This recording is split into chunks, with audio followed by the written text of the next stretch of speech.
ఓం శ్రీ గణేశ శారద మాతృశ్రీ గురుభ్యో నమ. ఆదిత్యాయ చ సోమాయ మంగళాయ బుధాయ చ గురుశుక్ర శనిభ్యశ్చ రాహవే కేతవే నమ. మిత్రులారా, ఈరోజు మనం ధనురాశి వారికి ఫిబ్రవరి 2026లో ఎలాంటి గోచార ఫలితాలు లభించబోతున్నాయో తెలుసుకుందాం. ధనురాశి అంటే మూల నక్షత్రం 1, 2, 3, 4 పాదాల వారు, పూర్వాషాఢ 1, 2, 3, 4 పాదాల వారు, ఉత్తరాషాఢ 1వ పాదం వారు, వీరందరూ కూడా ధనురాశి కిందకు వస్తారనమాట. ఈ ధనురాశి కిందకి వచ్చినప్పుడు మీరు కనుక తీసుకున్నట్లయితే ఇది 1 నుంచి 3వ తారీఖు వరకు వారికి ఉన్నటువంటి రాశి చక్రం. దీని ప్రకారం తీసుకున్నట్లయితే వీరికి ద్వితీయ స్థానంలో రవి, బుధ, కుజ, శుక్రులు నలుగురు ఉన్నారు. రవి, బుధ, కుజ, శుక్రులు నలుగురు ఉన్నారు. వీరిలో రవి, కుజులు వ్యతిరేక ఫలితాలు ఇస్తూ ఉండగా బుధ, శుక్రులు అనుకూలమైనటువంటి ఫలితాలు ఇవ్వబోతూ ఉన్నారు. తృతీయ స్థానంలో రజతమూర్తిగా రాహు ఉన్నాడు. అతడు కూడా ఖచ్చితంగా శుభ ఫలితాలు ఇవ్వబోతూ ఉన్నాడు. అదేవిధంగా చతుర్థ స్థానంలో శని లోహమూర్తిగా ఉన్నాడు. ఇది అర్ధాష్టమ శని అని కూడా మనం చెప్పుకుంటూ ఉంటాం. అలాగే సప్తమంలో గురువు అనుకూలంగా ఉన్నాడు, కానీ లోహమూర్తి. ఏది ఏమన్నప్పుడు కూడా గురువు సప్తమంలో ఉండి లగ్నాన్ని అంటే రాశిని చూస్తూ ఉన్నాడు. సో ఇది ఒక విధంగా గురువు మొత్తం మీద లాభించబోతూ ఉన్నాడు. అదేవిధంగా కేతువు భాగ్యంలో రజతమూర్తిగా ఉన్నాడు. ఓవరాల్గా తీసుకున్నట్లయితే ఫిబ్రవరి 1 నుంచి 3వ తారీఖు వరకు బుధుడు, శుక్రుడు, రాహువు, గురువు ఈ విధంగా నలుగురు కూడా పాజిటివ్గా ఉండగా భాగ్యంలో ఉన్నటువంటి కేతువు రజతమూర్తిగా తను కూడా పాజిటివ్ రిజల్ట్ ఇవ్వబోతున్నాడు. మొత్తం మీద దాదాపు 5 గ్రహాలు ఏ విధంగా చూసినప్పుడు కూడా శుభ ఫలితాలు ఇవ్వబోతూ ఉన్నాయి. మనం డీటెయిల్స్లో కనుక వెళ్ళినట్లయితే మొదటగా మనము శని చతుర్థంలో ఉన్నాడు. తల్లికి కానీ భార్యకి కానీ కొంచెం హెల్త్ ప్రాబ్లమ్స్ వచ్చేటువంటి అవకాశము, వాహనాలకు ఇబ్బందులు వచ్చేటువంటి అవకాశము, అదేవిధంగా మీకు ట్రాన్స్ఫర్స్, బదిలీలు లాంటివి జరిగే అవకాశం, లేదా పెద్ద పెద్ద పనులు పెట్టుకుంటారు. ఒక విధంగా చెప్పాలంటే కొంతమందికి వివాహం కూడా అవుతూ ఉంటుంది ఈ సమయంలో. అంటే ఫ్యామిలీ నుంచి వేరే ఫ్యామిలీకి వెళ్తాం కాబట్టి అమ్మాయిలకి ముఖ్యంగా వివాహాలు జరిగేటువంటి అవకాశం కూడా ఈ అర్ధాష్టమ శనిలో ఉండేటువంటి అవకాశం ఉంది, గుర్తుపెట్టుకోండి. అదేవిధంగా చతుర్థంలో నేను చెప్పినట్టుగా తల్లికి అనారోగ్యము, వెహికల్స్కి సమస్యలు, గృహానికి సమస్యలు వచ్చే అవకాశం ఉంది. కాబట్టి మీరు సేఫ్ సైడ్ ఇంటి రిపేర్లు కానివ్వండి, వాహనాల రిపేర్లు కానివ్వండి చేయించుకొని కొంత డబ్బు ఖర్చు పెట్టేసేయండి. ఇంటికి సంబంధించినటువంటి రిపేర్లు కానివ్వండి, సున్నాలు కానివ్వండి, కలర్స్ కానివ్వండి, ఏదైనా సరే ఇలాంటివన్నీ చేయండి. చేసినట్లయితే కొంత మీకు ఎక్స్పెండిచర్ అవుతుంది. అదేవిధంగా హెల్త్ ప్రాబ్లమ్స్ రాకుండా ఉండాలంటే మార్నింగ్ వాక్ బాగా చేయండి. పాదాలకి కొంత శ్రమను కల్పించండి. అర్ధాష్టమ శని శాంతిస్తాడు. శివుడు అదేవిధంగా శని భగవానుడి యొక్క ధ్యానం కానీ చేయొచ్చు, లేదా శివాలయంలో ప్రదక్షిణాలు చేయొచ్చు. ఈ విధంగా చేసినట్లయితే బాగుంటుంది. తర్వాత రాహు 3వ స్థానంలో చాలా అడ్వాంటేజెస్గా రజతమూర్తిగా ఉన్నాడు. కుటుంబ సౌఖ్యానికి ఇతను చాలా హెల్ప్ చేస్తాడు. వ్యాపారంలోనూ, వృత్తిలోనూ, ఉద్యోగాల్లోనూ చాలా ఉన్నతమైనటువంటి స్థితిని అందుకుంటారు. మీ యొక్క సబార్డినేట్స్ కూడా మీకు చాలా సహాయం చేసి మీ చెప్పిన మాట వింటారు మీ యొక్క సబార్డినేట్స్. అదే టైంలో ఇటు కేతువు భాగ్యంలో ఉండి వివాదాలకి కారణం అవుతాడు. మీ తండ్రికి కూడా చిన్న చిన్న కష్టాలు, ఇక్కడ శని తల్లికి సంబంధించిన హెల్త్ ప్రాబ్లమ్స్ ఇస్తే ఇక్కడ కేతు తండ్రికి సంబంధించినటువంటి హెల్త్ ప్రాబ్లమ్స్ వచ్చేటువంటి అవకాశం ఉంది 9వ స్థానంలో.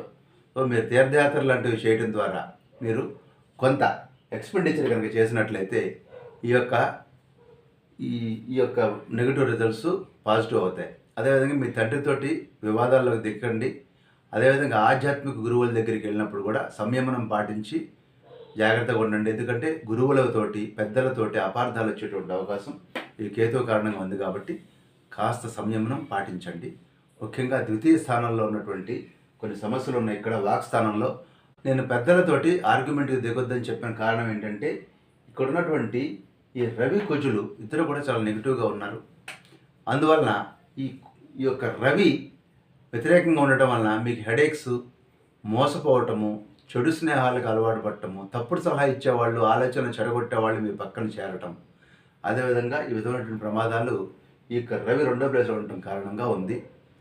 అదేవిధంగా కుజుడు కూడా రెండవ ప్లేస్లో ఉన్నందువలన దేహ పట్టుత్వం తగ్గటం, ఆరోగ్యం కోసం ఖర్చులు, మానసికంగా కొంత అస్థిమితం, కోపంగా ఉంటారు, మీరు ఉద్రేకంగా మాట్లాడుతుంటారు, కలహాలు పెట్టుకుంటారు, భోజన సౌఖ్యం తగ్గుతుంది, అలాగే రాజ అవమానం కూడా ఉంది. అదే చిన్న చిన్న ఫైర్ సంబంధించినటువంటి సమస్యలు కూడా వచ్చేటువంటి అవకాశం ఉంది. ఎలక్ట్రానిక్ ఎక్విప్మెంట్ ఇంట్లో అవి ఇబ్బంది పడేటువంటి అవకాశం ఉంది, అంటే రిపేర్లకు వచ్చేటువంటి అవకాశం కూడా ఈ యొక్క కుజుడు కారణంగా ఉంది.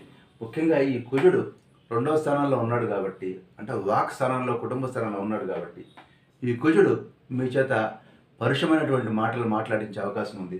తద్వారా మీకు భాగ్యంలో నుంచి కేతువు కూడా ఉన్నాడు కాబట్టి పెద్దలతోటి మీరు అనవసరమైనటువంటి ఆర్గ్యుమెంట్స్, గొడవలకి దిగేటువంటి అవకాశం ఉంది. కాబట్టి మీరు సుబ్రహ్మణ్యేశ్వర స్వామిని స్తోత్రం చేయండి.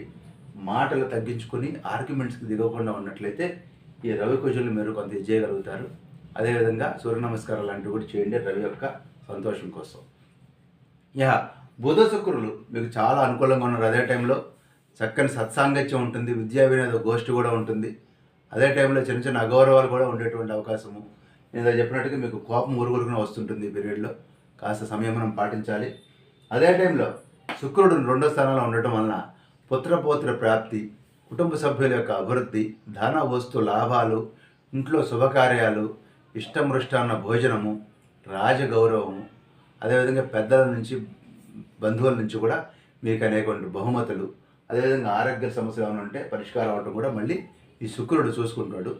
ఓవరాల్గా తీసుకున్నట్లయితే దాదాపుగా మీకు ఈ 4 గ్రహాలతో పాటు కేతువు రజతమూర్తిగా ఉన్నందు వలన, కేతువు నిజానికి 9వ స్థానంలో ఉన్నందువల్ల ధన నష్టం జరగాలి, నేను చెప్పాను. అయితే రజతమూర్తిగా ఉన్నాడు కాబట్టి ఈ ధన నష్టం గురించి, అలాగే పెద్దలతోటి మీరు అగౌరవంగా మాట్లాడినా లేదా పెద్దలకు కోపం తెప్పించినా మళ్ళీ వాళ్ళు మిమ్మల్ని క్షమిస్తారు. ఈ విధంగా కేతువు మిశ్రమ ఫలితాన్ని ఇవ్వబోతూ ఉన్నాడు.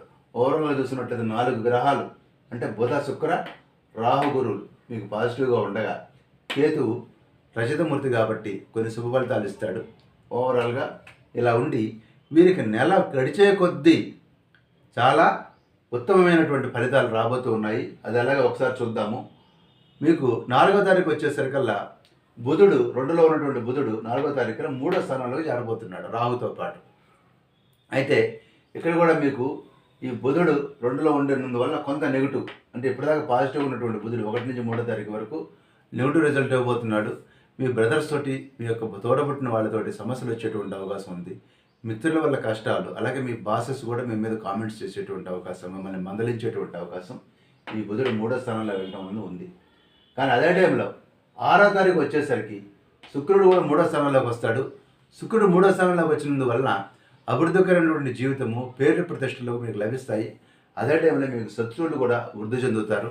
ఈ విధంగా శుక్రుడు యొక్క 3rd పొజిషన్ కారణంగా ఈ విధమైనటువంటి దశ 6 నుంచి 12వ తారీఖు వరకు ఇలా ఉండగా, 13వ తారీఖు వచ్చేసరికల్లా రవి, ఇప్పటిదాకా నెగిటివ్గా ఉన్నటువంటి రవి 3వ స్థానంలోకి వచ్చేస్తున్నాడు. అంటే ఫిబ్రవరి 13 వచ్చేసరికి రవి వలన మీకు చాలా ఉల్లాసంగా, ఉత్సాహంగా ఉంటారు. మీ ఇష్టసిద్ధి, ధనప్రాప్తి, కార్య అనుకూలత, కుటుంబ సౌఖ్యము, సంతాన సౌఖ్యము, ఇంట్లో విందు వినోదాలు, శుభకార్యాలు, రాజగౌరవము, వ్యాపార వృత్తిలో కూడా విజయము, అదేవిధంగా మీ దూరంగా ఉన్నటువంటి స్నేహితులు దగ్గర అవుతారు. ఆరోగ్యం కూడా కుదుటపడుతుంది. ఈ విధంగా రవి 13 నుంచి 22వ తారీఖు వరకు మీకు పూర్తిగా అనుకూలంగా ఉన్నాడు. అంటే ఇంతకుముందు ఉన్నటువంటి పరిస్థితి కంటే బెటర్గా బుధుడు కొంచెం నెగిటివ్ చేయబోతూ ఉండగా, అదే టైంలో రవి మీకు పాజిటివ్ పొజిషన్లోకి వెళ్ళి మీకు మరింత సహాయం చేయబోతూ ఉన్నాడు. 23వ తారీఖు వచ్చేసరికల్లా ఇంకా బెటర్ రిజల్ట్స్. కుజుడు కూడా నెగిటివ్గా ఉన్నటువంటి కుజుడు కూడాను, అతను కూడా 3వ స్థానంలోకి వస్తాడు. విక్రమ స్థానం. మీరు అనుకున్న పనులు అనుకున్నట్టు చేయగలుగుతారు. ఆరోగ్యము, భూవస్త్ర లాభము, భూషణాలు, బంగారం కొంటారు. అలాగే కుటుంబ సౌఖ్యం, కుటుంబంలో వాళ్ళకి బంగారం కొనిపెడతారు, వెండి వస్తువులు కొంటారు. అలాగే కోరికలు నెరవేరుతాయి. వ్యవహార జయము, పరాక్రమంతో మీరు కార్యాలు నెరవేర్చుకుంటారు. వ్యాపారంలో, వృత్తిలో కూడా విజయాలు, అభివృద్ధి, సోదరుల వల్ల కూడా మీకు సౌఖ్యం. ఈ విధంగా కుజుడు 3వ స్థానంలోకి వచ్చి మరింత మంచి ఫలితాలు ఇవ్వబోతున్నాడు. ఈ రకంగా నెలాఖరులో ఎస్పెషల్లీ 23వ తారీఖు నుంచి తీసుకున్నట్లయితే చాలా గ్రహాలు మీకు అనుకూలంగా ఉన్నాయి. ఒక్క బుధుడు, శని మాత్రమే మీకు కొంత ప్రతికూలంగా ఉండటం జరుగుతోంది. అందువల్ల ముఖ్యంగా శివుడికి సంబంధించి, విష్ణువుకి సంబంధించి మీరు దానికి సంబంధించిన స్తుతులు కానీ, స్తోత్రాలు కానీ చేసుకోండి. అష్టాక్షరి మంత్రమో, ద్వాదశాక్షరి మంత్రమో, రామనామమో చేయటండి బుధుడి కోసం. అదేవిధంగా శని కోసం శివపంచాక్షరి మంత్రం కానీ చేయొచ్చు. ఈ విధంగా చేస్తూ కనుక వెళ్ళినట్లయితే ఓవరాల్గా మీకు లాంగ్ లాస్టింగ్ ఉన్నటువంటి రాహుకేతువులు కొంత అనుకూలంగా ఉండటం, అదేవిధంగా గురువు సప్తమంలో ఉండి కొంత అనుకూలంగా ఉండటం వలన ఓవరాల్గా మీకు 75 నుంచి 80% మంచి రిజల్ట్స్ వచ్చేటువంటి అవకాశం ఈ నెలలో ఉంది. ముఖ్యంగా నెల మొదటి కంటే కూడా నెల గడిచే కొద్దీ కూడా ఫిబ్రవరిలో మీకు మరింత అనుకూల ఫలితాలు లభించబోతున్నాయి. స్వస్తి.